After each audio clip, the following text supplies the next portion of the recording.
La pauvre paysanne s'était cachée dans une grange après une forte pluie, mais elle n'imaginait pas que le lendemain, le fermier la découvrirait. Et la route sinueuse s'étendait à perte de vue, traversant les collines humides du Limousin. Élodie avançait d'un pas fatigué, ses bottes usées s'enfonçant dans la terre assombrie par l'humidité récente. Le ciel, déjà lourd depuis l'aube, se chargeait maintenant d'un gris menaçant.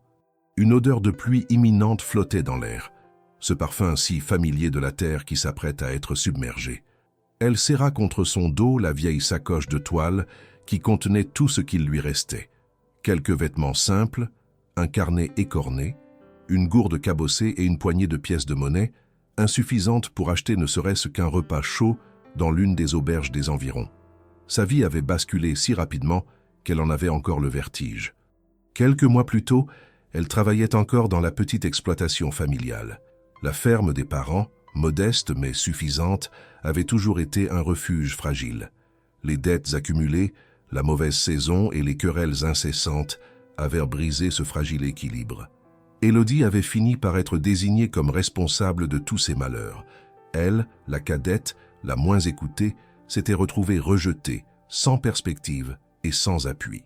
Les regards accusateurs de ses frères, les paroles sèches de ses parents avaient achevé de l'éloigner. Abandonner la ferme avait été à la fois une déchirure et une délivrance. Depuis, elle marchait, seule, à la recherche d'une possibilité de recommencer ailleurs. Elle espérait trouver un travail saisonnier dans une vigne ou une ferme laitière, peut-être un logis temporaire, une tâche en échange d'un repas chaud, mais à mesure que les heures passaient, l'épuisement gagnait son corps. Les nuages éclatèrent soudainement, libérant une pluie battante qui la trempa jusqu'aux os en quelques secondes. L'averse n'était pas une pluie fine et tranquille, c'était une cascade violente, portée par le vent, qui fouettait le visage et rendait chaque pas pénible. Élodie leva la tête, ses cheveux déjà collés sur son front, ses vêtements dégoulinants. Elle chercha désespérément un abri, rien qu'un porche, un arbre assez large, une vieille grange. C'est alors qu'elle distingua au loin, à travers le rideau d'eau, une silhouette rectangulaire qui se découpait contre les champs. Un bâtiment de bois sombre, massif et solitaire. À mesure qu'elle s'approchait, elle reconnut un grand portail de planches mal ajusté, un vieux hangar agricole peut-être encore utilisé, peut-être abandonné. Elle hésita, son cœur battant. S'introduire sur une propriété privée n'était pas anodin. Mais l'eau glaciale qui ruisselait le long de sa nuque et l'idée de passer la nuit dehors ne lui laissèrent pas d'alternative. Elle poussa discrètement la lourde porte. Le grincement se perdit dans le vacarme de la pluie. L'odeur âcre du foin et du bois humide l'accueillit aussitôt. L'intérieur était sombre, seulement éclairé par de petites fentes entre les planches. Le silence, troublé seulement par le martèlement de l'eau sur le toit, paraissait presque protecteur. Le sol était couvert de paille sèche par endroits, de vieux outils rouillés abandonnés dans un coin, et de larges ballots de foin empilés contre le mur du fond. Le bâtiment semblait déserté depuis un certain temps. Élodie referma doucement la porte, comme pour ne pas réveiller quelque présence invisible, puis s'avança vers les ballots. Elle posa son sac, et après avoir retiré son manteau gorgé d'eau, s'y enfonça comme dans un cocon improvisé. Ses doigts tremblaient encore, mais la chaleur relative de la paille lui apporta un répit. Elle s'allongea, le cœur battant d'angoisse et de fatigue. Ses paupières lourdes se fermèrent, malgré elle. Elle n'avait pas prévu de s'endormir, mais son corps, épuisé par les jours de marche, céda rapidement. À travers le voile du sommeil, elle perçut encore quelques éclats de tonnerre et le bruit incessant de la pluie battant la toiture. Puis, le silence intérieur la happa. Elle n'imaginait pas qu'au matin, ce lieu qui lui avait semblé vide et sûr se révélerait appartenir à un homme. Et qu'en s'abritant ici, elle venait de croiser un destin qu'aucune route n'aurait pu lui offrir. Le jour s'éleva doucement au-dessus des collines, apportant avec lui la lumière pâle et humide des lendemains de tempête.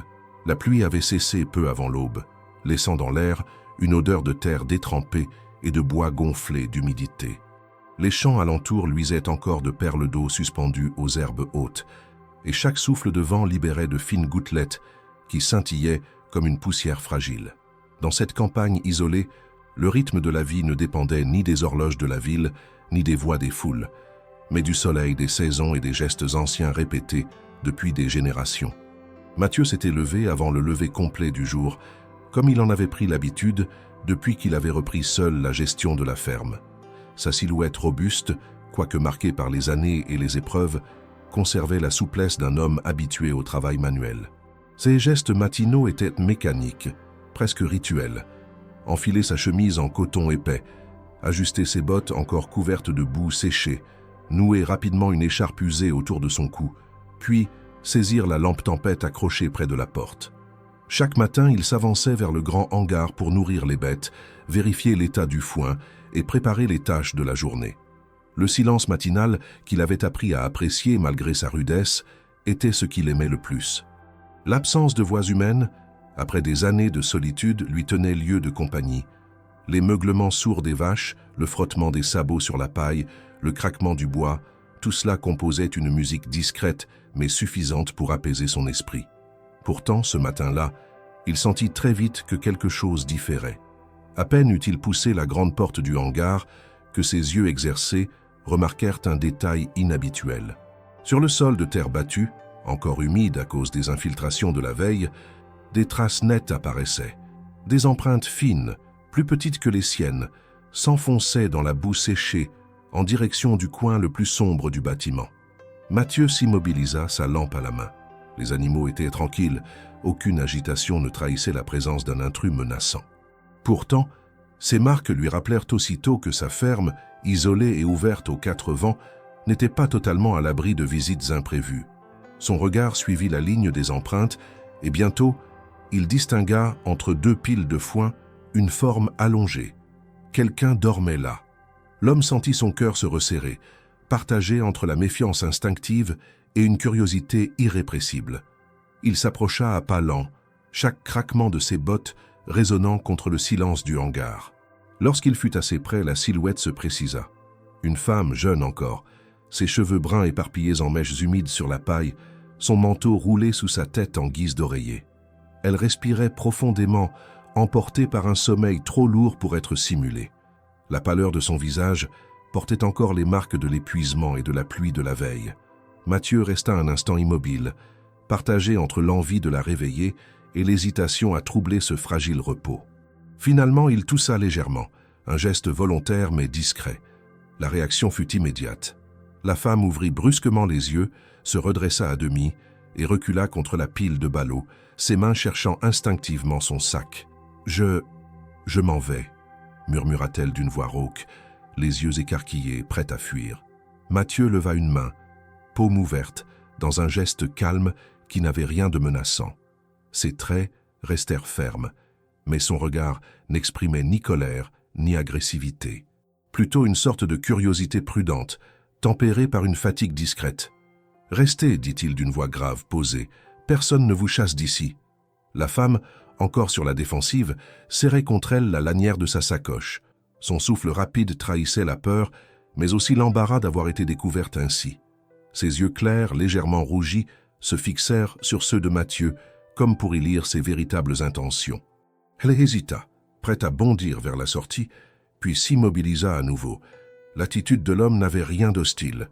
Le silence reprit sa place entre eux, épais mais pas oppressant.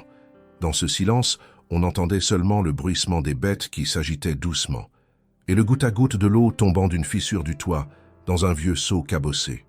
Mathieu observa la femme, remarquant ses vêtements usés, ses chaussures couvertes de boue séchée, la fatigue qui marquait chaque ligne de son visage. Elle n'était pas une voleuse, pensa-t-il, mais plutôt une voyageuse égarée, quelqu'un que la pluie avait forcé à se réfugier ici.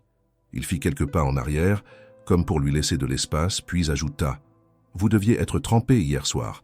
Ce hangar n'est pas confortable, mais au moins il vous a gardé au sec. » Élodie baissa légèrement les yeux, encore méfiante, mais ses épaules se détendirent imperceptiblement. Elle ne répondit pas immédiatement, se contentant d'acquiescer d'un signe de tête presque imperceptible. Son instinct lui disait de rester sur ses gardes, mais quelque chose dans la voix de cet homme, dans la retenue de ses gestes, ne correspondait pas au danger qu'elle avait appris à craindre sur les routes. Mathieu, voyant qu'elle ne fuyait pas, détourna son attention vers les animaux qu'il devait nourrir. Ses gestes reprirent leur précision habituelle. Remplir les auges, vérifier les abreuvoirs, jeter des poignées de foin frais. Pourtant, son esprit restait tourné vers cet inconnu qui, dans un coin de son hangar, l'observait à la fois craintive et intriguée. Il ne dit rien de plus, préférant laisser le silence faire son œuvre, ce silence matinal qu'il connaissait si bien, mais qui, pour la première fois depuis longtemps, ne lui appartenait plus tout à fait. Dans ce partage muet d'espace et de regards furtifs, quelque chose venait de s'installer. Une tension fragile faite autant de méfiance que de curiosité, suspendue dans l'air humide du lendemain de pluie. Ni l'un ni l'autre ne le savaient encore, mais ce matin marquait le commencement d'un chemin dont aucun ne maîtrisait la direction. Dans la cuisine de la vieille bâtisse, la lumière du matin filtrait par les rideaux de lin effilochés, projetant des raies pâles sur la table en bois massif. Mathieu avait pris l'habitude de commencer chaque journée par un café noir, serré, qui réchauffait son corps et clarifiait ses pensées. Ce matin-là pourtant, en versant l'eau bouillante dans la cafetière cabossée, il sentait un léger tremblement dans ses gestes, comme si la présence silencieuse de l'étrangère encore assise près de la porte modifiait le rythme même de ses habitudes. Élodie, assise raide sur le banc contre le mur, serrait son sac sur ses genoux. Ses vêtements, encore humides de la veille, collaient par endroits à sa peau, et ses cheveux en désordre séchaient lentement en formant des boucles sombres autour de son visage. Elle observait les gestes de l'homme sans dire un mot, comme si chaque mouvement pouvait révéler une intention cachée. La méfiance était palpable, mais elle n'était pas seulement de son côté. Mathieu, malgré ses efforts pour paraître serein, gardait un œil attentif sur elle, sur ses réactions, sur la manière dont elle tenait son sac comme un bouclier. « Buvez quelque chose », dit-il enfin en posant une tasse devant elle. « Ce n'est pas grand-chose, mais ça vous réchauffera. » Elle hésita quelques secondes, ses doigts effleurant le bord de la tasse encore fumante, puis la porta à ses lèvres. La chaleur du café lui brûla légèrement la langue, mais ce feu intérieur lui rappela qu'elle était encore là, vivante, après la pluie, après la fatigue, après la peur. Elle ferma brièvement les yeux, savourant cette sensation simple, puis les rouvrit avec prudence. « Merci » murmura-t-elle d'une voix basse presque inaudible. Mathieu hocha la tête sans un mot de plus, préférant observer. Dans ce silence, chacun mesurait l'autre, tentait de deviner ce qui se cachait derrière l'apparence. Pour lui, elle ressemblait à une voyageuse perdue, une femme sans attache visible. Mais il se demandait pourquoi elle avait choisi son hangar et non un autre, et surtout, ce qu'elle fuyait. Pour elle, il représentait un obstacle imprévu, un homme solitaire mais dont le regard était trop direct pour qu'elle puisse se sentir totalement en sécurité. « Vous êtes d'ici » demanda-t-il enfin, d'une voix neutre. Élodie hésita, cherchant ses mots.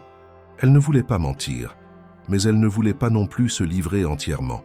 Sa méfiance envers les inconnus avait été forgée par des années de jugements familiaux et de désillusions. « De passage », répondit-elle simplement. Ce fut tout. Un mot, lâché comme une pierre dans un puits profond. Mathieu n'insista pas. Il savait reconnaître la retenue, et lui-même en faisait preuve depuis des années. Pourtant, le silence qui suivit ne fut pas un silence hostile. Qu'il avait quelque chose de lourd, certes, mais pas insupportable. Comme si chacun acceptait que le mystère de l'autre devait rester intact pour l'instant. Après quelques gorgées, Élodie reposa sa tasse et, sans qu'il ne lui demande rien, se leva pour regarder autour d'elle. La cuisine portait les traces d'une vie simple.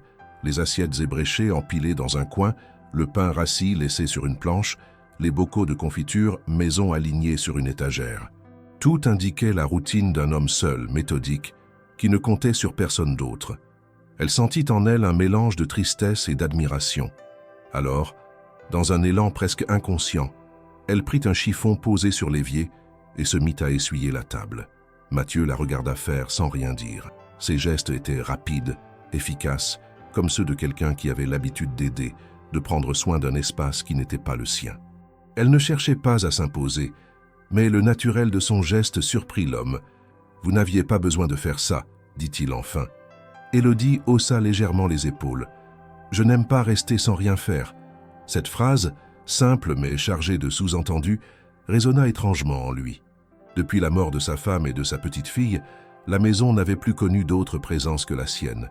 Les rares visiteurs, voisins ou livreurs, s'étaient toujours limités à l'essentiel, sans franchir la barrière invisible de son intimité. Et voilà qu'une inconnue, sortie de la pluie et de la fatigue, essuyait sa table comme si elle avait toujours été là. Il la laissa continuer, intriguée malgré lui. Lorsqu'elle eut terminé, Elle rangea le chiffon et se rassit sans un mot, comme si ce petit service lui avait coûté un effort intérieur. Mathieu sentit alors quelque chose bouger en lui, une sensation oubliée, celle d'avoir quelqu'un à proximité, non pas pour combler un vide ou remplacer ce qui avait été perdu, mais simplement pour rappeler que le silence pouvait être partagé. Pourtant, il ne se laissa pas emporter. Il connaissait trop bien les dangers de l'attachement, la douleur que la perte inflige quand elle vient briser les certitudes.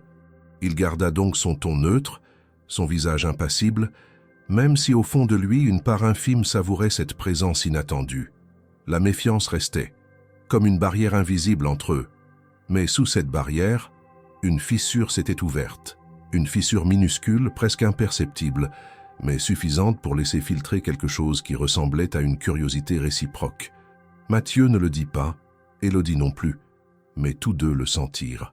Ce matin-là, entre un café partagé et une table essuyée, une nouvelle dynamique venait de naître.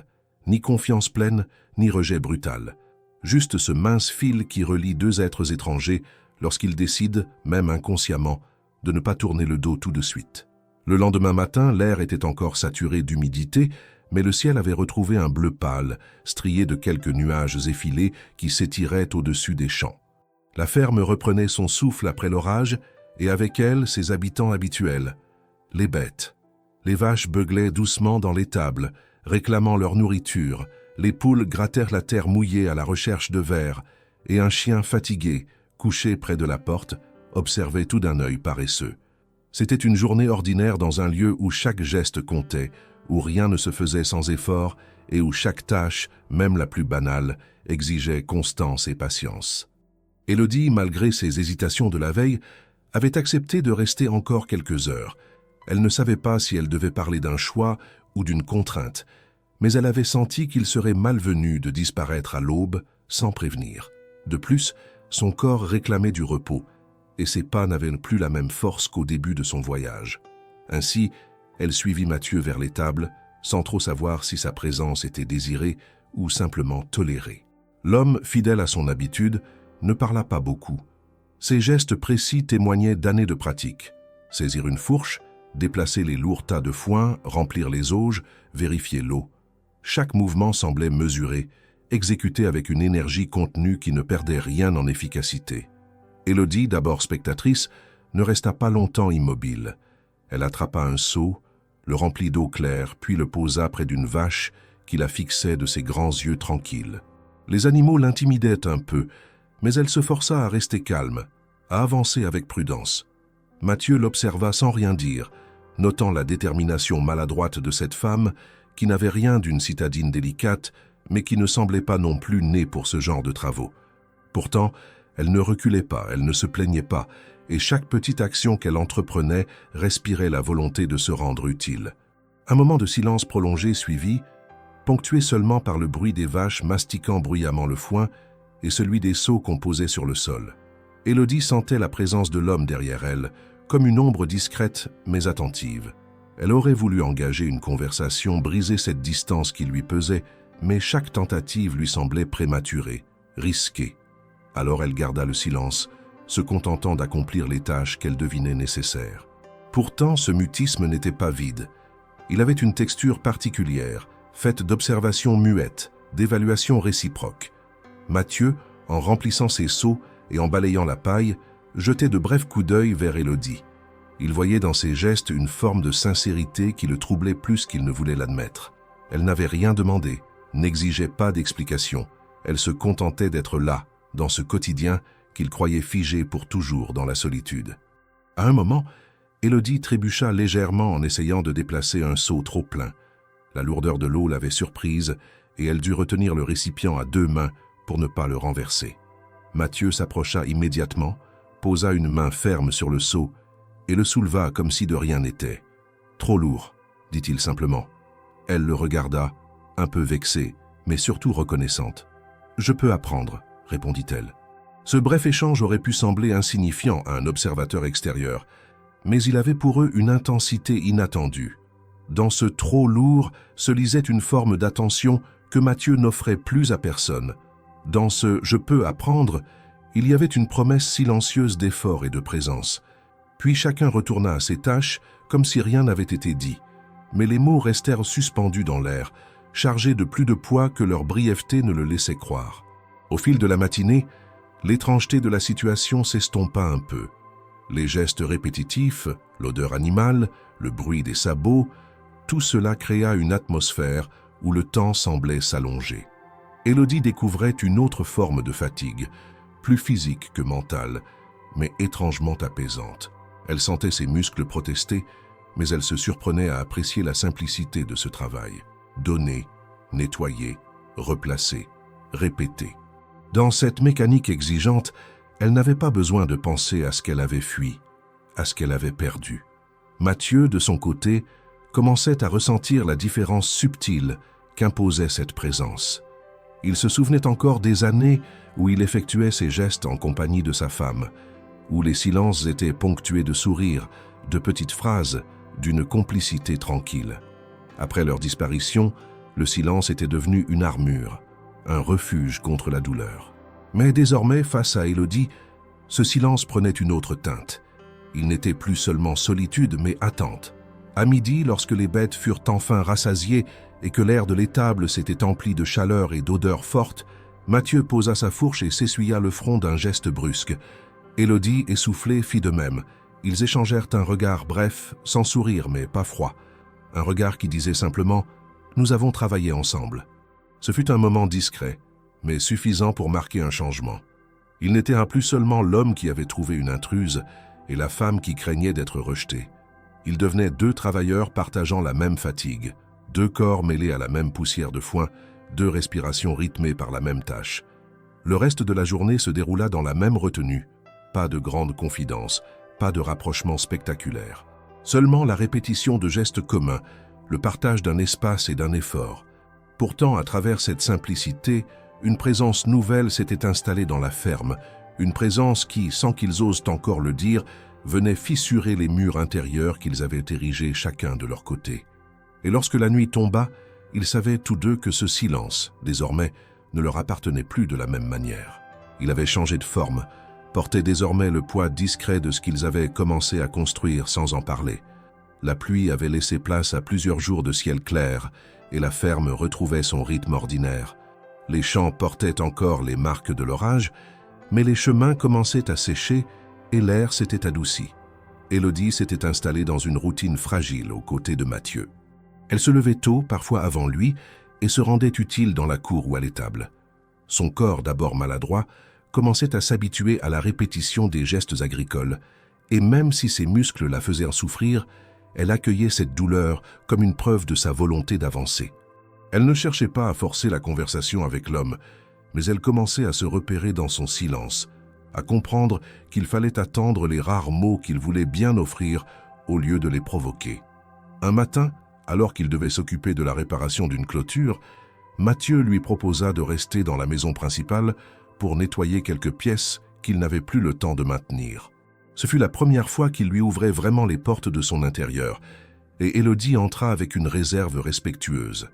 La demeure avait le charme un peu désuet des anciennes fermes. De grandes poutres apparentes, un sol en carreaux rouges usé par les années, des murs épais qui gardèrent la fraîcheur. Pourtant, derrière cette solidité, on percevait un abandon discret, poussière accumulée sur les étagères, bibelots oubliés, rideaux tirés qui laissaient à peine passer la lumière. Élodie prit un seau, un chiffon, et commença son travail. Elle ouvrit les fenêtres pour aérer, fit glisser ses mains sur les meubles pour en chasser la poussière, rangea avec soin ce qui traînait. Ses gestes étaient empreints de respect, comme si elle redonnait vie à un espace qu'elle n'osait pas encore considérer comme le sien. Le silence régnait dans la maison, seulement troublé par le chant d'un merle à l'extérieur et le frottement régulier de ses mains sur le bois. En passant d'une pièce à l'autre, elle entra dans un petit salon dont la porte était restée entr'ouverte. Là, l'atmosphère semblait différente, plus lourde, comme si chaque objet racontait une histoire figée. Sur un buffet bas, posé entre deux chandeliers ternis, une photographie attira son attention. Elle s'approcha, hésitante, puis la prit délicatement. C'était une image ancienne, légèrement jaunie, glissée dans un cadre de verre épais. On y voyait Mathieu, plus jeune, souriant timidement à côté d'une femme aux traits doux et d'une petite fille qui tenait sa main. Le bonheur figé dans cette image contrastait brutalement avec le visage fermé de l'homme qu'elle connaissait aujourd'hui. Élodie sentit une vague d'émotion la traverser. Elle ne voulait pas s'immiscer dans une douleur qui ne lui appartenait pas, mais elle ne pouvait détourner les yeux. La tendresse évidente entre les trois personnes, la chaleur qui se dégageait de leurs regards, lui donnèrent la mesure du gouffre qu'un tel souvenir pouvait ouvrir. Ses doigts tremblèrent légèrement alors qu'elle replaçait la photo sur le buffet, comme si ce simple contact avait franchi une limite invisible. À cet instant précis, Mathieu entra. Il portait encore sa veste tachée de terre, les cheveux légèrement humides de sueur. Son regard se fixa aussitôt sur l'image entre les mains d'Élodie. Le temps sembla suspendu. En quelques secondes, la tension remplit la pièce. Son visage, habituellement impassible, se durcit. « Ne touchez pas à ça », dit-il d'une voix brusque. Élodie sursauta, honteuse, et reposa aussitôt la photo à sa place. « Je voulais juste la dépoussiérer », balbutia-t-elle. Mais Mathieu détourna le regard, serrant la mâchoire. Sa main, restée crispée sur la porte, tremblait presque imperceptiblement. La douleur, encore vive malgré les années, avait ressurgi d'un seul coup, comme une blessure rouvrant sous une pression trop forte. Le silence qui suivit était lourd, plus pesant encore que tous ceux qu'ils avaient partagés jusque-là. Élodie aurait voulu disparaître, se fondre dans les murs pour échapper à ce regard froid. Elle regretta son geste, se maudit d'avoir franchi une frontière sans y être invitée. « Ce sont mes affaires », dit-il enfin, plus calmement mais avec une distance glaciale. « Ne vous en mêlez pas. » Il tourna les talons, la laissant seule au milieu de la pièce. Le pas lourd de ses bottes résonna dans le couloir, puis la porte d'entrée claqua derrière lui. Élodie resta figée, les yeux fixés sur la photo qu'elle avait reposée. Elle se sentit envahie par une tristesse qu'elle n'arrivait pas à expliquer. Ce n'était pas seulement la réaction de Mathieu qui la blessait, mais la conscience soudaine qu'il portait en lui un poids immense qu'il ne laissait approcher à personne. Elle comprenait mieux désormais l'origine de son silence, de sa solitude volontaire. Mais comprendre ne rendait pas la distance plus facile à supporter. Le reste de la journée se déroula dans une tension palpable. Mathieu rentra tard, évita son regard, ne dit que le strict nécessaire. Élodie, de son côté, resta enfermée dans le mutisme, respectant son besoin d'espace, tout en sentant que quelque chose s'était brisé entre eux. Pourtant, au fond d'elle, une certitude étrange s'installait. Ce qu'elle avait vu dans cette photographie expliquait plus que 1000 mots le visage fermé de cet homme. Et ce savoir, même douloureux, l'attachait encore davantage à lui. Quand la nuit tomba, alors qu'elle se préparait à s'endormir dans la petite pièce qu'il lui avait laissée, elle entendit un bruit de pas dans le couloir. La porte s'entr'ouvrit et Mathieu apparut, tenant une lanterne. Ses traits étaient fatigués, marqués par une lutte intérieure. « Excusez ma réaction de tout à l'heure, dit-il d'une voix basse. Il y a des choses que je n'arrive pas à partager. » Élodie le regarda en silence, incapable de trouver une réponse. Elle se contenta d'incliner légèrement la tête, comme pour lui signifier qu'elle comprenait, ou du moins qu'elle acceptait. Il hocha la tête, referma doucement la porte, et ses pas s'éloignèrent. Élodie resta éveillée longtemps, les yeux fixés sur le plafond sombre. Le poids de cette douleur muette l'enveloppait, et même si elle ne savait pas encore si elle avait sa place dans cette maison, elle pressentait qu'elle venait de franchir un point de non-retour. La tension entre Élodie et Mathieu, née de l'incident de la photographie, ne s'était pas dissipée. Les jours suivants, ils travaillèrent côte à côte comme si rien ne s'était passé, mais chacun portait en silence le poids de cette frontière invisible qu'il n'osait plus franchir. Mathieu avait retrouvé son mutisme habituel, s'exprimant uniquement pour donner des indications sur les travaux de la ferme ou sur les repas. Élodie, de son côté, avait choisi de se concentrer sur les tâches, convaincue que l'action valait mieux que des excuses répétées. Elle s'efforçait de rester à sa place, mais chaque fois qu'elle croisait le regard de l'homme, elle sentait un mélange d'inquiétude et de regret. Un après-midi, alors que le soleil brillait haut et que le vent séchait peu à peu les champs encore gorgés d'eau, un bruit inattendu rompit la routine. Le claquement sec d'un moteur suivi du grincement d'un portail se fit entendre dans la cour. Mathieu, qui rangeait des outils près de l'étable, se raidit aussitôt. Peu de visiteurs venaient jusqu'à la ferme, et ceux qui le faisaient n'étaient généralement pas les bienvenus. Élodie, intriguée, essuya ses mains sur son tablier et s'approcha timidement pour voir de qui il s'agissait.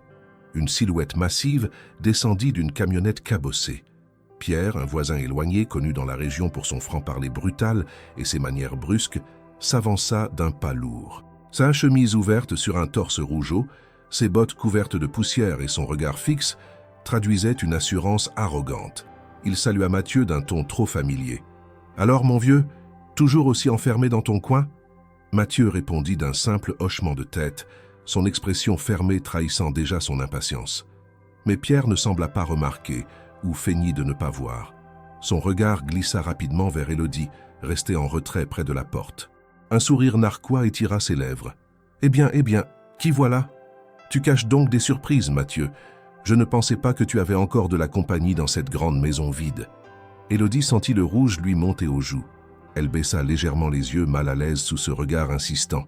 Mathieu, lui, se redressa, posant ses mains sur ses hanches avec une fermeté silencieuse. « Ce n'est pas ton affaire, Pierre. » Mais l'autre éclata d'un rire sonore. « Allons, ne sois pas si sec. Tout le monde dans le coin sait que tu vis seul depuis des années. Et voilà qu'une femme surgit de nulle part, installée chez toi. Ça va jaser, tu le sais bien. » Élodie sentit son estomac se nouer.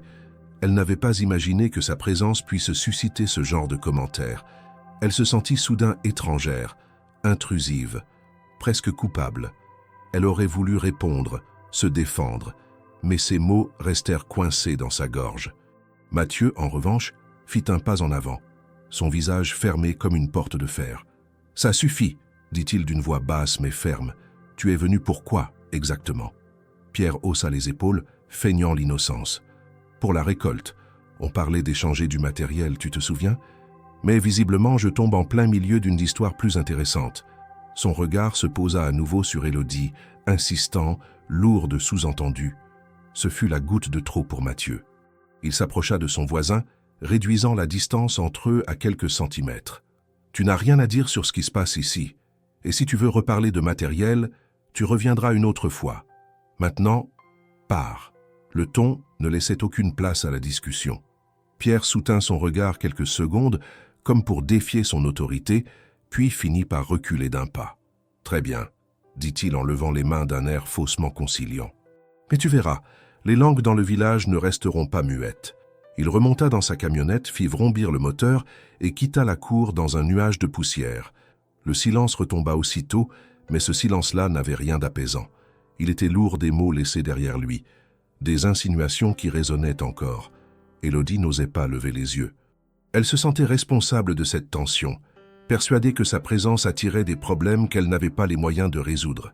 Ses mains tremblaient légèrement lorsqu'elle reprit son tablier. « Je ne veux pas causer d'histoire, » murmura-t-elle. « Peut-être que je devrais partir. » Mathieu se tourna vers elle. Son regard était dur, encore marqué par l'affrontement, mais il ne portait aucune colère contre elle. « Tu n'as rien fait de mal, » dit-il simplement. « C'est lui qui dépasse les limites. » Élodie secoua la tête, les yeux brillants d'inquiétude. « Oui, mais il a raison sur une chose. Les gens vont parler. Et toi, tu n'as pas besoin de ça. » Un silence pesa de nouveau. Mathieu détourna le regard, observant l'horizon où la camionnette avait disparu. Il savait qu'elle avait raison. Dans les campagnes, les rumeurs couraient plus vite que les rivières, et la moindre nouveauté devenait une histoire répétée 1000 fois autour des tables. Mais il refusait de céder à la malveillance. « Laisse-les parler, finit-il par dire. Ce qui se passe ici ne les regarde pas. » Élodie, malgré ses doutes, perçut dans cette phrase une forme de protection qui la réconforta autant qu'elle la troubla. Elle ne répondit pas, se contentant de retourner à ses tâches, le cœur encore serré. La journée continua, mais l'incident laissait une trace. Chaque regard échangé entre eux semblait désormais chargé d'une nouvelle conscience, celle que leur fragile entente n'existait pas dans un vide, mais sous le regard du monde extérieur, prêt à juger, à déformer. Et cette conscience risquait de peser plus lourd que toutes les paroles blessantes d'un voisin importun. Les jours qui suivirent la visite de Pierre furent teintés d'une lourde atmosphère. Élodie, bien qu'elle continuât à aider avec la même application, se sentait constamment surveillée par une ombre invisible. Chaque regard qu'elle croisait de Mathieu était une énigme. Parfois, il semblait vouloir la rassurer, d'autres fois, son visage redevenait impénétrable, comme refermé sur un passé qu'il refusait de laisser approcher. Les tâches quotidiennes se déroulaient dans une mécanique silencieuse, et si ce silence avait été au début un espace protecteur, il se transformait peu à peu en un poids difficile à porter. Élodie passait des nuits agitées dans la petite chambre qu'il lui avait laissée. Le lit grinçait sous chacun de ses mouvements et elle se tournait sans cesse, incapable de trouver le sommeil. Son esprit ressassait les paroles de Pierre, les insinuations grossières, mais surtout l'idée qu'elle représentait un fardeau pour Mathieu. Elle avait déjà été rejetée par sa propre famille, accusée de faiblesse, et elle craignait plus que tout de devenir à nouveau une charge, même involontaire pour quelqu'un qui ne lui devait rien. Un soir, après une longue journée passée à réparer une clôture endommagée et à s'occuper du bétail, ils se retrouvèrent tous deux dans la cuisine. La lumière de la lampe à huile projetait des ombres mouvantes sur les murs. Mathieu préparait son repas avec des gestes précis, coupant du pain, posant une assiette de soupe fumante sur la table. Il n'avait rien dit depuis des heures, mais ses yeux trahissaient une lutte intérieure. Élodie prit place, mais l'appétit lui manquait. Elle effleurait la cuillère du bout des doigts, incapable de la porter à sa bouche. Mathieu finit par remarquer son absence d'élan. « Tu ne manges pas ?» demanda-t-il, la voix plus douce qu'il ne l'aurait voulu. Elle secoua la tête. « Je n'ai pas très faim. » Le silence revint, mais cette fois, il ne suffisait plus. Élodie sentit une pression monter en elle, un besoin de briser cette barrière invisible qui les enfermait chacun de leur côté. Elle inspira profondément, puis se lança. « Pourquoi me laisses-tu rester ici ?» La question, posée d'un ton direct mais fragile, surprit Mathieu. Il releva les yeux vers elle, fronçant légèrement les sourcils. « Parce que tu avais besoin d'un toit, » répondit-il après une hésitation. « Ce n'est pas seulement ça, insista-t-elle. Tu pourrais très bien me dire de partir. Pourtant, tu ne l'as pas fait. Pourquoi ?» Mathieu resta silencieux un long moment. Son regard se fixa sur la flamme de la lampe, comme s'il cherchait les mots à travers ce vacillement lumineux. Enfin, il soupira. « Parce que je sais ce que c'est de perdre. Parce que je n'ai pas eu le courage de fermer la porte quand je t'ai vu dans ce hangar. » Élodie sentit son cœur battre plus fort. C'était la première fois qu'il laissait entrevoir une brèche dans sa réserve. Elle se redressa légèrement, prête à l'écouter. « Perdre quoi ?» demanda-t-elle doucement. Le silence dura encore, mais cette fois, il avait une autre texture. Ce n'était plus une barrière, mais une résistance douloureuse qui craquait peu à peu. « Ma femme, » dit-il enfin, la voix rauque. « Et ma fille, elles sont mortes dans un accident. Cela fait 6 ans. » Ces mots tombèrent comme des pierres dans l'air tranquille de la cuisine. Élodie baissa les yeux, sentant une boule se former dans sa gorge. Elle comprenait maintenant la dureté, la distance, le poids invisible qui marquait chacun de ses gestes. Elle ne répondit pas immédiatement, respectant le silence qui suivit cette confession. Quand elle osa relever les yeux, elle vit que son visage était tendu, ses mâchoires serrées, comme si chaque mot avait été arraché. Elle ne voulait pas l'apitoyer, ni poser de questions inutiles. Mais elle ne pouvait pas non plus se taire. « Moi aussi j'ai perdu quelque chose, » murmura-t-elle. « Pas de la même façon. Mais j'ai perdu ma famille autrement. » Mathieu la regarda, surpris par la sincérité de son ton. « Il voulait me marier à un homme que je n'aimais pas, » continua-t-elle. « Pour eux, c'était un bon arrangement. Pour moi, c'était une prison.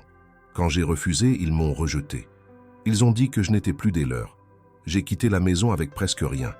Depuis, je marche, je cherche, mais je n'ai plus d'endroit à moi. » Ses yeux brillaient, mais elle ne pleurait pas. Elle disait cela comme une vérité froide, comme une blessure qu'on montre sans la recouvrir. Mathieu détourna le regard, frappé par la similitude de leur solitude. Ils restèrent ainsi longtemps, chacun absorbant les mots de l'autre. Puis Mathieu poussa son assiette, se leva et alla remplir 2 verres d'eau. Lorsqu'il revint, il en posa un devant elle. « Alors, dit-il simplement, peut-être que tu devrais rester. Pas pour moi, pas parce que je te l'impose, mais parce que tu n'as pas encore trouvé où aller. » Élodie le fixa, cherchant à comprendre si ses paroles étaient une invitation sincère ou une tentative maladroite de repousser l'inévitable. Mais dans ses yeux, elle ne vit ni pitié ni contrainte, seulement une forme de reconnaissance muette, comme si chacun avait enfin trouvé en l'autre le reflet d'une douleur qu'il croyait unique. Ce soir-là, ils ne parlèrent plus, mais le silence qui s'installa n'avait plus rien de pesant. Il avait une douceur nouvelle, faite de confidences partagées et d'une compréhension tacite. Ils savaient tous deux que cette ouverture n'effaçait rien, qu'elle ne transformait pas en un instant le poids des années. Mais elle marquait un point de bascule, le moment où la solitude ne leur appartenait plus entièrement, où elle devenait une chose commune, peut-être moins écrasante parce qu'elle était désormais partagée. Et dans la nuit qui suivit, pour la première fois depuis longtemps, Élodie s'endormit sans craindre de se réveiller seule au matin. Le soleil se leva derrière les collines avec une douceur trompeuse. La ferme, encore enveloppée dans la fraîcheur du matin, semblait respirer calmement après plusieurs jours marqués par des révélations et des silences plus lourds que le travail lui-même. Mathieu sortit de sa chambre à l'heure habituelle, guidé par l'automatisme de ses gestes. Ses pas l'amenèrent naturellement vers la cuisine, comme chaque jour, pour y préparer le café qui lançait sa routine. Mais en entrant, il s'arrêta net. Quelque chose manquait. Le banc de bois d'ordinaire occupé par Élodie dès l'aube était vide. La tasse qu'elle utilisait chaque matin n'était pas à sa place. L'air avait une qualité étrange, comme si une absence l'avait déjà marqué avant même d'être constatée. Sur la table, au milieu du bois poli par des années d'usage, reposait une feuille pliée en deux. Mathieu la reconnut aussitôt, bien avant d'y poser les mains. C'était une lettre. Il s'assit lentement, comme pour retarder le moment inévitable, puis déplia le papier. L'écriture d'Élodie, fine et appliquée, s'étalait en lignes sobres mais pleines de retenue. Elle le remerciait pour son hospitalité, pour la nourriture, pour la protection silencieuse qu'il lui avait offerte sans rien demander en retour. Elle expliquait qu'elle ne voulait pas être un poids, ni attirer davantage de rumeurs autour de lui. Elle écrivait qu'il avait déjà trop souffert et qu'elle n'avait pas le droit d'ajouter à ce fardeau la présence d'une inconnue. Enfin, elle disait qu'elle devait suivre son chemin, chercher ailleurs la possibilité d'un avenir, même si cet avenir lui paraissait incertain. La lettre n'était pas longue, mais chaque mot pesait comme une pierre. Mathieu la relut 2 fois, ses doigts serrant le papier comme pour le retenir, comme si les mots pouvaient se transformer en cordes capables de ramener celle qui les avait écrits. Mais la chaise vide, le silence inhabituel de la maison, tout confirmait qu'elle était déjà partie. Il se leva brusquement, repoussa la table et sortit dans la cour. Le chien, couché près de l'entrée, le regarda avec curiosité, mais n'indiqua aucun mouvement récent. Mathieu scruta l'horizon. Aucune silhouette, aucune trace dans la poussière humide qui menait au chemin principal. Elle avait dû partir tôt, avant même que le soleil ne colore le ciel. Une colère sourde monta en lui, non pas dirigée contre elle, mais contre lui-même. Il s'était ouvert, à peine, et déjà elle disparaissait, comme si chaque tentative de rapprochement était condamnée à s'éteindre avant d'éclore. Il retourna dans la cuisine, s'assit de nouveau, la lettre toujours entre ses mains. Le silence de la pièce lui sembla plus violent que toutes les insultes qu'il avait entendues dans sa vie. Il essaya de boire son café, mais le goût amer lui resta en travers de la gorge. Les gestes qu'il accomplissait depuis des années n'avaient plus de sens. Tout semblait déplacé, inutile. La matinée passa ainsi dans une inertie inhabituelle. Il tenta bien de s'occuper des animaux, mais ses gestes perdaient en précision. Chaque bruit lui rappelait l'absence d'Élodie, le seau qu'elle aurait dû porter, le chiffon qu'elle utilisait pour essuyer les tables, même le craquement du bois qu'elle avait un jour remarqué en riant timidement. Il découvrit que sa présence avait envahi bien plus d'espace qu'il ne voulait l'admettre. Vers midi, il se décida. Il ne pouvait pas rester là, figé. Cette lettre ne pouvait être une fin. Ses mains se crispèrent autour du papier une dernière fois avant de le plier soigneusement et de le glisser dans la poche intérieure de sa veste. Sans réfléchir davantage, il s'équipa rapidement, prit un sac, quelques provisions et sortit. Ses pas, d'abord hésitants, devinrent bientôt fermes. Il se rappela alors une conversation récente. Élodie avait évoqué, presque distraitement, la possibilité de trouver du travail dans la ville voisine, à la foire hebdomadaire. Elle avait parlé d'un stand de boulangerie qui cherchait parfois de l'aide. Cette parole, insignifiante au moment où elle l'avait prononcée, devint soudain pour lui un fil conducteur. Mathieu s'engagea sur le chemin, son regard fixé sur la route. Le soleil montait dans le ciel, chauffant peu à peu la campagne, mais il ne ralentit pas. Ses bottes frappèrent le sol avec une régularité déterminée, et pour la première fois depuis des années, il n'allait pas vers ses champs, ni vers ses bêtes, mais vers quelqu'un. L'absence d'Élodie avait creusé en lui un vide qu'il ne supportait pas. Cette maison qu'il croyait suffire à son existence avait révélé en quelques jours une vérité brutale. Il ne voulait plus affronter seul le silence. Chaque pas était accompagné d'un flot de pensées contradictoires. Une partie de lui voulait la retrouver simplement pour s'assurer qu'elle allait bien, qu'elle n'avait pas sombré dans la misère ou l'errance. Mais une autre, plus profonde, plus difficile à reconnaître, savait qu'il ne voulait pas seulement la protéger. Il voulait sa présence, il voulait qu'elle reste, La route était longue jusqu'à la ville voisine, mais Mathieu, habitué aux efforts physiques, ne sentit pas la fatigue de la même manière. Ses jambes avançaient avec la même régularité que lorsqu'il labourait ou portait des charges. La différence, cette fois, c'était l'urgence. Une urgence qu'il ne s'était jamais permise depuis le drame qu'il avait figé dans ses habitudes. Le paysage défila. Les champs, les haies, les maisons isolées. Mais il ne les voyait presque pas.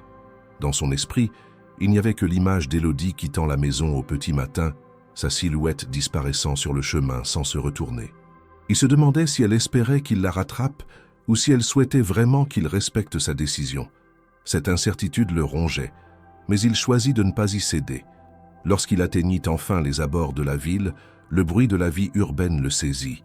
Les charrettes circulant, les voix des marchands, les appels des enfants. Cela faisait des mois qu'il n'avait pas mis les pieds ici. Tout lui paraissait étranger et bruyant. Mais il continua, traversant la foule avec une détermination qui tranchait avec son allure rustique. Ses yeux scrutaient chaque visage, chaque étal, à la recherche de celui qu'il connaissait déjà trop bien. Il ne savait pas combien de temps il devrait chercher, mais il savait qu'il ne rentrerait pas sans avoir essayé. Et dans cette certitude, il n'y avait plus qu'un simple désir de retrouver une fugitive. Il y avait le besoin de réparer ce que la lettre avait brisé, le besoin de dire ce qu'il n'avait jamais su dire jusque-là. La ville voisine bourdonnait d'une agitation inhabituelle. Chaque ruelle était envahie par des étals colorés, des charrettes débordantes de légumes et de fruits, des artisans criant leur prix à qui voulait l'entendre. Des odeurs de pain chaud, de fromage affiné et de viande grillée se mêlaient dans l'air, créant une atmosphère presque étouffante pour qui venait de la campagne silencieuse. Mathieu, qui n'avait plus mis les pieds ici depuis longtemps, se sentait étranger à ce tumulte. Pourtant, il avançait d'un pas décidé, son regard scrutant chaque visage, chaque recoin, avec une concentration presque farouche. Il savait qu'Élodie avait parlé d'un stand de boulangerie, mais elle n'avait donné aucun détail précis. Alors il parcourut la place centrale, les rues adjacentes, chaque allée bordée d'étals en bois, où les vendeurs alignaient leurs produits avec soin. Plus le temps passait, plus son cœur battait vite. L'idée qu'il puisse être arrivé trop tard lui traversa l'esprit, mais il refusa de s'y attarder.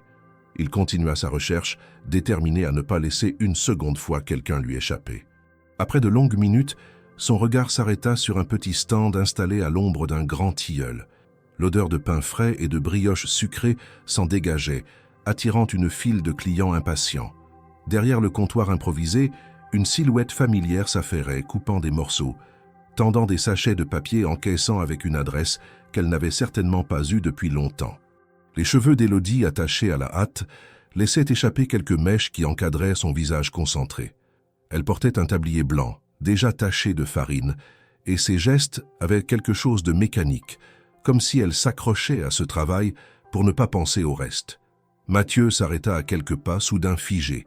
Ses mains, calleuses mais tremblantes, restèrent suspendues le long de son corps. Une étrange hésitation le prit. Fallait-il l'appeler? Fallait-il attendre qu'elle le voie? Il n'était pas un homme habitué à courir après les autres, encore moins après des sentiments qu'il avait toujours refoulés. Mais le souvenir de la lettre dans sa poche, de la chaise vide ce matin-là, lui redonna l'élan. Il s'approcha lentement, se glissant dans la file sans vraiment y prêter attention. Lorsqu'il se trouva enfin face à elle, Élodie leva les yeux et resta immobile. Le temps sembla s'arrêter. Ses doigts, encore couverts de farine, se figèrent sur le sachet qu'elle tenait. Son souffle se bloqua, ses lèvres s'entr'ouvrirent, comme pour parler, mais aucun mot ne sortit. « Bonjour », dit Mathieu simplement, sa voix grave brisant le vacarme ambiant. Élodie baissa les yeux comme prise en faute. « Tu ne devrais pas être ici, répondit-elle doucement. « Et toi, tu ne devrais pas être parti, répliqua-t-il sans détour. Le marchand à côté d'elle, un homme robuste à la barbe poivre et sel, jeta un regard surpris à la scène, mais voyant la tension, il détourna les yeux et s'occupa d'un autre client. Élodie reprit ses gestes, tendant le pain à la personne suivante, mais ses mains tremblaient. Lorsque le flot de clients se calma, Mathieu resta devant le stand, immobile. Il n'avait pas bougé, pas reculé. Élodie finit par poser le tablier sur la table et sortir de derrière le comptoir. Elle l'entraîna à quelques pas, à l'écart du bruit, près d'un mur de pierre couvert de lierre. « Pourquoi es-tu venu » demanda-t-elle, la voix basse, presque brisée. Mathieu plongea son regard dans le sien.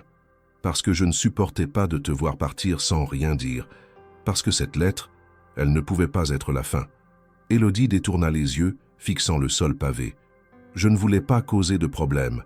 Tu as vu ce que Pierre a insinué. Et tu as déjà assez de douleur à porter. Je ne voulais pas être un fardeau de plus. » « Tu n'es pas un fardeau, dit-il avec une fermeté qui surprit même ses propres oreilles. Tu es une présence, quelque chose qui me manquait sans que je le sache. » Elle releva les yeux, émue par l'intensité de ses mots. Ses lèvres tremblaient, mais aucun son ne sortit. Elle n'avait jamais entendu cet homme parler ainsi. « Élodie, continua-t-il, je ne suis pas venu te supplier. Je suis venu te dire que tu as ta place là-bas. Pas comme une invitée, pas comme une étrangère, mais comme quelqu'un qui compte. » Elle serra ses bras autour d'elle comme pour se protéger de l'émotion qui montait. Ses yeux se remplirent de larmes qu'elle tenta de retenir. « Et si je ne sais pas comment rester ?» murmura-t-elle. « Et si je finis par détruire ce que tu as reconstruit ?»« Alors nous apprendrons ensemble, » répondit-il, la voix calme mais assurée. « Rien ne dit que ce sera facile.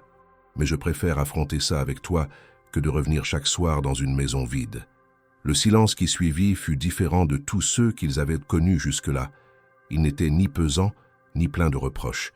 Il était chargé de promesses muettes, d'un avenir incertain mais partagé. Élodie inspira profondément, essuya ses yeux du revers de sa main et hocha lentement la tête. « Très bien, mais pas comme une mendiante, » dit-elle avec une force retrouvée. « Pas comme une invitée de passage. »« Non, c'est, » confirma Mathieu, « comme quelqu'un qui fait partie de ma vie. » Ils restèrent là encore un instant, côte à côte, sans plus parler. Le bruit de la foire reprit autour d'eux, indifférent à ce moment suspendu. Mais pour eux, le tumulte s'était effacé.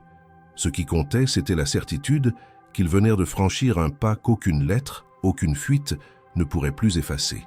Le retour à la ferme, après les retrouvailles à la foire, eut quelque chose d'étrangement solennel. Le chemin que Mathieu avait parcouru seul à l'aller se déroulait maintenant sous leurs pas communs. Élodie, silencieuse, marchait à ses côtés. Elle n'avait pas encore repris pleinement possession de sa voix, mais dans sa démarche, dans la manière dont elle ne fuyait pas son regard, il y avait une forme de reddition. Mathieu, lui, sentait son cœur battre plus fort qu'à l'accoutumée. Ce n'était pas de la peur, ni de l'agacement. C'était une tension nouvelle, comme si chaque pas les rapprochait d'un moment qu'ils ne pourraient plus différer. Lorsqu'ils arrivèrent enfin, le chien aboya joyeusement, trottant autour d'eux comme pour marquer l'événement. La cour, d'ordinaire figée dans sa routine, semblait vibrer d'une énergie différente. Ils passèrent à la porte de la maison et retrouvèrent la cuisine, familière mais soudain transformée par la simple présence des deux corps dans le même espace. Mathieu alluma la lampe à huile, posa son manteau sur la chaise et se tourna vers Élodie. Elle restait debout, le sac encore en travers de l'épaule, comme si elle n'osait pas vraiment s'installer. « Pose ça, » dit-il doucement. « Tu n'as pas à rester debout. » Elle obéit, posant son sac près du banc, mais ses mains restaient crispées. Son regard glissa vers la table, puis vers la fenêtre sombre où se reflétait la lampe. Le silence, lourd mais pas hostile, s'installa. Enfin, ce fut Mathieu qui rompit l'équilibre fragile. « Je n'ai pas su parler avant, » dit-il d'une voix grave. « Et peut-être que je n'ai pas encore les mots. Mais je dois essayer. » Élodie releva les yeux, son souffle suspendu. « Pendant des années, » continua-t-il, « j'ai cru qu'aimer à nouveau serait une trahison. Comme si sourire à quelqu'un d'autre effaçait ma femme, comme si tendre la main à une autre présence signifiait oublier ma fille. Alors je me suis enfermé. J'ai laissé le silence m'accompagner parce que c'était plus simple que de risquer de perdre encore. » Ses doigts, posés sur la table, se contractèrent. Il inspira profondément avant de poursuivre. « Mais quand tu es arrivé, trempé, fatigué, je n'ai pas fermé la porte. Et chaque jour depuis, tu as rempli des espaces que je croyais morts. Tu m'as rappelé ce que c'est de partager un repas, un silence qui n'est pas vide, un regard qui compte. Et quand j'ai trouvé ta lettre ce matin-là, c'était comme perdre une deuxième fois ce que j'avais à peine retrouvé. » Élodie sentit sa gorge se nouer. Elle voulut parler, mais ses mots restèrent coincés. Mathieu s'approcha d'elle, doucement, comme pour ne pas la brusquer. « Je ne peux pas promettre d'effacer ma douleur. Elle fait partie de moi. Mais je peux dire ceci. Je veux que tu sois ici. Pas comme une passante, pas comme une invitée. Je veux que tu sois là, avec moi. » Les larmes montèrent aux yeux d'Élodie, mais elle secoua légèrement la tête, incapable d'accepter si vite ce qui semblait trop grand. « Tu ne comprends pas, dit-elle enfin, sa voix tremblante. Moi aussi j'ai peur. J'ai passé ma vie à essayer de trouver une place.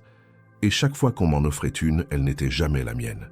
Chez mes parents, je n'étais pas assez forte, pas assez docile. Avec cet homme qu'il voulait m'imposer, je n'étais qu'une monnaie d'échange. Alors je suis parti. Mais même en partant, je n'ai trouvé que la route, la faim, l'errance. Quand je me suis réfugié dans ton hangar, je ne cherchais qu'un toit pour une nuit. Et voilà que je découvre en toi une possibilité. Mais si je reste et que je détruis tout, si je ne sais pas aimer comme il faut, Mathieu secoua la tête avec lenteur. Il n'y a pas de façon comme il faut. Il n'y a que la nôtre. On ne sera pas parfait. On sera cabossé, maladroit. Mais au moins, on sera vrai. Elle resta silencieuse, les larmes roulant enfin sur ses joues. Il aurait pu s'avancer davantage, poser sa main sur son bras, mais il n'en fit rien. Il attendit. Il lui laissa le temps. Enfin, Élodie inspira profondément. « Pour la première fois, murmura-t-elle, j'ai l'impression d'avoir trouvé un lieu où je pourrais rester. Pas seulement passer, pas seulement survivre, rester. » Mathieu sentit ses épaules se détendre, comme si un poids immense venait de glisser. Il hocha la tête, incapable de parler davantage. Leur regard se croisa et dans ce croisement, il y avait une reconnaissance muette, un aveu partagé sans besoin de plus de mots. Ils ne se précipitèrent pas dans une étreinte. Ils ne cherchèrent pas à combler le silence par des gestes brusques. Ils restèrent là, face à face, dans cette cuisine simple, à se dire ce qu'ils n'avaient jamais osé dire. Et ce moment, fragile mais solide, devint le socle d'une promesse nouvelle. Celle de construire, non pas en oubliant ce qui avait été perdu, mais en acceptant de vivre malgré tout. Le reste de la soirée se déroula dans une douceur étrange. Ils partagèrent un repas simple, presque en silence, mais ce silence n'était plus le même. Il n'avait plus la rigidité des premiers jours, ni la lourdeur des rancunes. Il était habité, nourri de ce qu'ils venèrent de se dire. Quand ils se couchèrent, chacun dans une pièce séparée, il y avait dans l'air une sérénité nouvelle. Rien n'était encore décidé, rien n'était encore facile. Mais quelque chose, irrévocablement, avait changé. Les semaines qui suivirent, leur aveu, furent marquées par une transformation progressive. La maison, jadis plongée dans un silence pesant, reprenait peu à peu des couleurs. Ce n'était pas une métamorphose soudaine, aucune explosion de joie, aucun bouleversement spectaculaire. C'était plutôt une lente évolution, faite de gestes partagés, de regards plus francs, d'habitudes qui s'installaient naturellement. Élodie se levait tôt, comme Mathieu, et s'occupait d'une partie des tâches sans qu'il ait besoin de le lui demander. Lui, de son côté, commençait à parler davantage, non pas de son passé qu'il préférait garder en retrait, mais du présent, des récoltes, des projets de semis, de l'entretien des champs. Leur vie commune se construisait ainsi, sans contrat, sans promesse écrite, mais avec la constance de deux volontés qui s'accordaient. Un matin, Mathieu l'entraîna vers une parcelle située derrière les granges, un terrain qu'il n'utilisait presque plus. L'endroit était envahi par les herbes hautes, mais le sol, riche et fertile, respirait la promesse de nouvelles cultures. Il resta un instant silencieux, les mains sur les hanches, observant ce coin de terre comme on observe une page blanche. « J'y pensais depuis un moment, dit-il enfin. On pourrait planter ici un verger, pommiers, poiriers, peut-être même quelques pruniers. » Élodie, surprise, laissa échapper un léger sourire. « On » répéta-t-elle, comme pour s'assurer qu'elle avait bien entendu. Mathieu hocha la tête. « Oui, on, toi et moi. Pas comme invité, pas comme aide passagère, comme associé. » Elle resta interdite, cherchant à lire dans ses yeux s'il plaisantait ou s'il était sérieux. Mais son regard ne tremblait pas. « Je ne veux pas que tu penses être ici par charité, ajouta-t-il.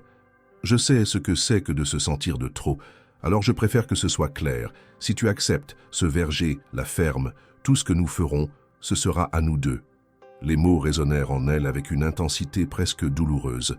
Toute sa vie, elle avait été ballottée entre des décisions imposées, des places qu'on lui assignait sans qu'elle ait son mot à dire. Et voilà qu'on lui proposait pour la première fois, non pas une place par défaut, mais une place choisie, reconnue, partagée. Elle baissa les yeux vers la terre sombre, sentit la brise effleurer son visage, inspira profondément. « Tu es sûr de toi ?» demanda-t-elle enfin. « Aussi sûr qu'on peut l'être quand on n'a pas toutes les réponses, » répondit Mathieu. « mais je sais que je ne veux pas continuer seul. Et je sais que tu peux apporter quelque chose ici, pas seulement par ton travail, mais parce que tu es là. » Élodie sentit les larmes monter, mais elle les retint. Elle ne voulait pas que ce moment devienne pathétique. Alors, elle tendit simplement sa main, hésitante, et Mathieu la saisit sans chercher à prolonger le geste. « D'accord, » murmura-t-elle, « j'accepte. » Ce fut tout. Pas de grande déclaration, pas d'élan dramatique. Juste cette poignée de main ferme, comme un contrat silencieux mais plus solide que n'importe quel papier signé. À partir de ce jour, ils se mirent à travailler ensemble à la préparation du terrain. Les herbes furent arrachées, la terre retournée, les sillons tracés avec patience. Chaque geste devenait un symbole. Ce n'était plus seulement l'entretien d'une ferme, mais la construction d'un avenir commun.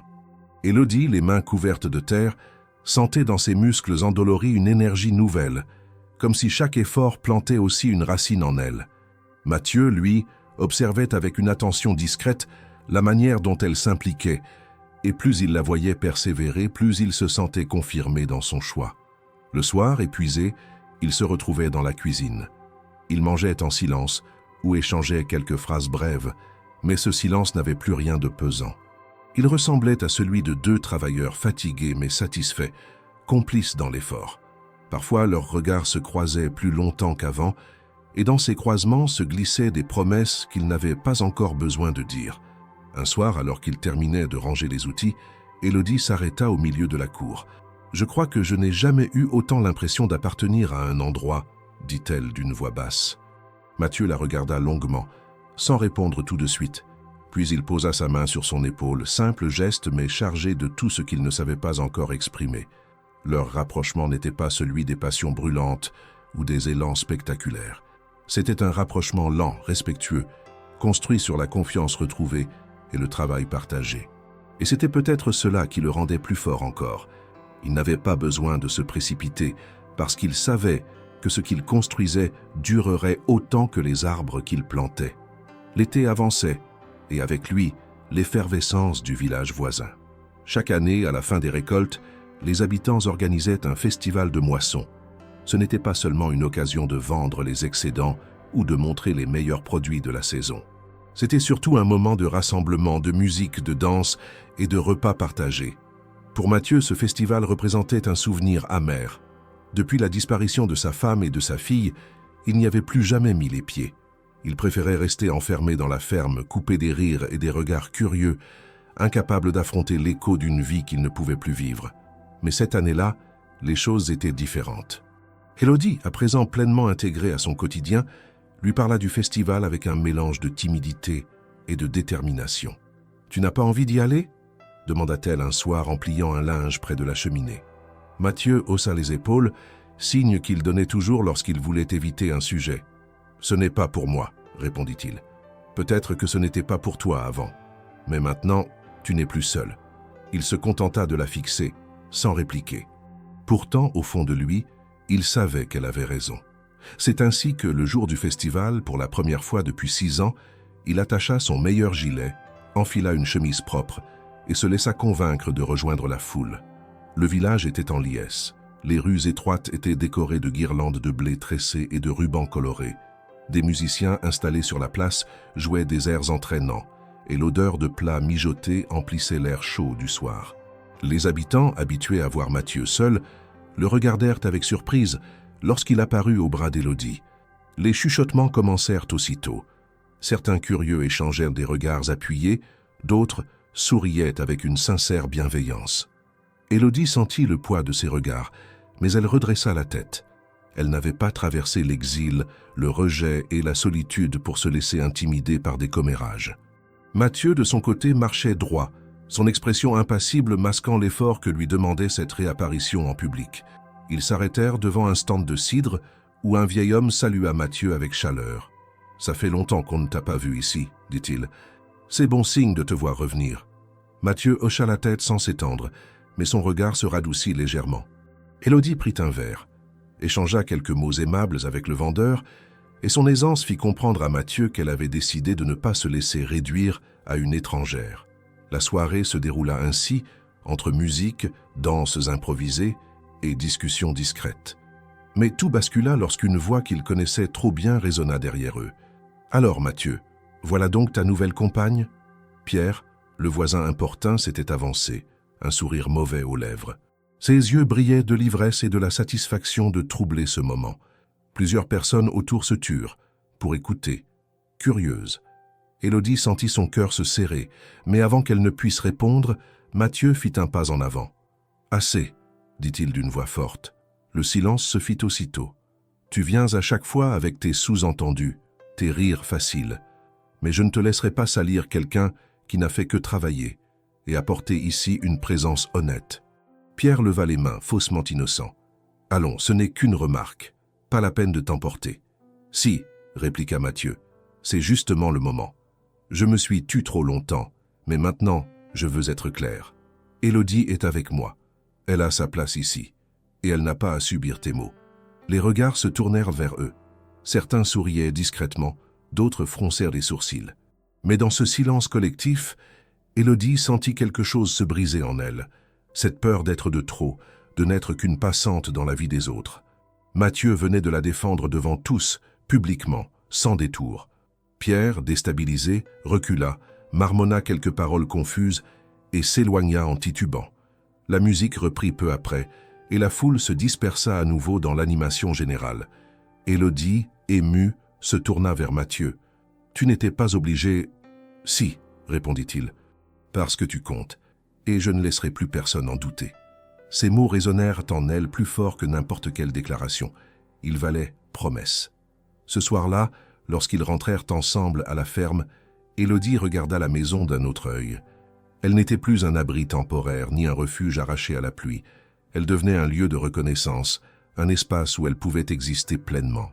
Et dans le silence revenu de la campagne, ce silence qui avait autrefois été une prison, elle entendait désormais un avenir possible. L'automne s'était installé sur la campagne.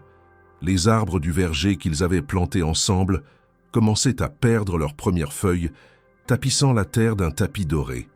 L'air était plus vif, chargé de l'odeur de bois humide et de fumée qui s'échappait des cheminées. Dans la cour, les animaux se rassemblaient plus tôt, annonçant la fin des longues journées d'été. La ferme, qui avait été pendant des années le théâtre d'un silence douloureux, respirait maintenant un autre rythme. Chaque pièce portait la trace du travail qu'Élodie et Mathieu y avaient accompli. Des rideaux plus clairs pendaient aux fenêtres, des outils rangés avec soin témoignaient d'une organisation nouvelle. Et sur la table de la cuisine, 2 assiettes attendaient chaque soir d'être servies. Élodie avait trouvé sa place, non pas comme invitée, mais comme actrice de ce quotidien partagé. Ses mains, autrefois hésitantes, maîtrisaient désormais les gestes du travail agricole. Elle savait traire une vache, réparer une clôture, retourner un carré de potager. Elle ne se contentait pas d'imiter. Elle inventait aussi, proposant des idées pour améliorer certaines pratiques, cherchant à donner à la ferme une touche qui portait sa marque. Mathieu, au départ méfiant face au changement, avait appris à écouter. Et plus il voyait ses suggestions porter leurs fruits, plus il se sentait apaisé. Leur relation s'était consolidée dans cette lente construction. Pas de déclarations flamboyantes, mais des gestes quotidiens, simples, qui valaient promesse. Une tasse de café déposée le matin, un outil tendu au bon moment, un regard échangé après une journée épuisante. Ces détails, presque invisibles aux yeux du monde extérieur, formaient pourtant la trame solide de leur lien. Un après-midi, alors que le soleil se couchait derrière la colline, projetant une lumière cuivrée sur la grange, Mathieu appela Élodie. Elle le rejoignit, essoufflée d'avoir transporté du bois. Il se tenait près de l'entrée du vieux hangar, celui-là même où elle s'était réfugiée la première nuit. Dans ses mains, il tenait une planche de bois sur laquelle des lettres avaient été soigneusement gravées. Élodie s'approcha, intriguée. En lisant, son cœur se serra. Le panneau portait leurs 2 prénoms, associés au nom de la ferme. Le bois poli brillait encore de l'huile qu'il avait appliquée pour le protéger. « C'est pour nous », dit-il simplement. « Pour que ce lieu soit à ton nom autant qu'au mien. » Élodie sentit ses yeux se remplir de larmes, mais cette fois, elle ne chercha pas à les retenir. Elle tendit la main, effleurant les lettres gravées, comme pour s'assurer qu'elles étaient réelles. Ce geste, plus qu'aucune parole, lui donnait la certitude qu'elle avait enfin trouvé un foyer. Ils fixèrent ensemble la plaque au-dessus de la porte de la grange. Quand ce fut fait, ils reculèrent de quelques pas pour l'admirer. Le vent léger faisait bruisser les arbres alentours et le crépuscule baignait la scène d'une lueur apaisante. « Ce hangar, dit Élodie en souriant doucement, je l'ai connu comme un refuge de fortune. Je n'imaginais pas qu'il deviendrait le témoin de ma nouvelle vie. Et moi, répondit Mathieu, je l'ai toujours vu comme un endroit de travail. Maintenant, il me rappellera aussi le jour où tout a recommencé. » Ils restèrent là, côte à côte, sans chercher à ajouter davantage. Le silence n'était plus une prison, mais un espace qu'ils partageaient sans crainte. Derrière eux, la maison brillait d'une lumière chaleureuse, reflet d'une vie reconstruite pas à pas. Au fil des mois, la ferme devint véritablement le leur. Les habitants du village, d'abord curieux et méfiants, s'habituèrent à les voir ensemble. Certains vinrent même demander conseil à Élodie, impressionnés par son énergie et sa volonté. Pierre, l'ancien voisin importun, ne revint plus avec ses insinuations. La scène publique du festival avait suffi à clore ses manœuvres. Et pour la première fois depuis longtemps, Mathieu ne craignait plus le regard des autres. La douleur de son passé ne disparut pas. Elle restait en lui comme une cicatrice qu'on ne peut ni effacer ni ignorer. Mais elle avait changé de forme. Elle n'était plus une entrave qui l'empêchait d'avancer, mais une mémoire qu'il acceptait de porter avec sérénité. Aux côtés d'Élodie, il avait compris qu'aimer de nouveau ne signifiait pas trahir. C'était honorer ce qu'il avait perdu en choisissant de vivre encore. Élodie, de son côté, n'était plus la femme rejetée et errante qu'elle avait été. Elle avait trouvé dans cette ferme un lieu où sa présence comptait, où ses choix avaient un poids réel. Elle n'était plus la fille sacrifiée à un mariage arrangé, ni la voyageuse sans attache. Elle était devenue co-maîtresse d'une terre, partenaire d'un homme, bâtisseuse d'un avenir. Un soir d'hiver, alors qu'ils rentraient tous deux après avoir vérifié les bêtes, ils s'arrêtèrent devant le hangar. La plaque brillait faiblement sous la lueur de la lune. Mathieu passa un bras autour des épaules d'Élodie, qui se blottit contre lui. Ils restèrent ainsi un long moment, contemplant ce symbole discret, mais puissant. La ferme n'était plus un lieu figé dans la solitude, ni un abri passager contre la pluie. Elle était devenue un foyer. Et dans le silence de la nuit, ponctué seulement par les bruits familiers de la campagne, ils savaient qu'ils avaient enfin trouvé ce qu'ils cherchaient sans le dire. Un lieu à deux, où le passé pouvait être porté sans écraser et où l'avenir s'écrivait dans chaque geste partagé.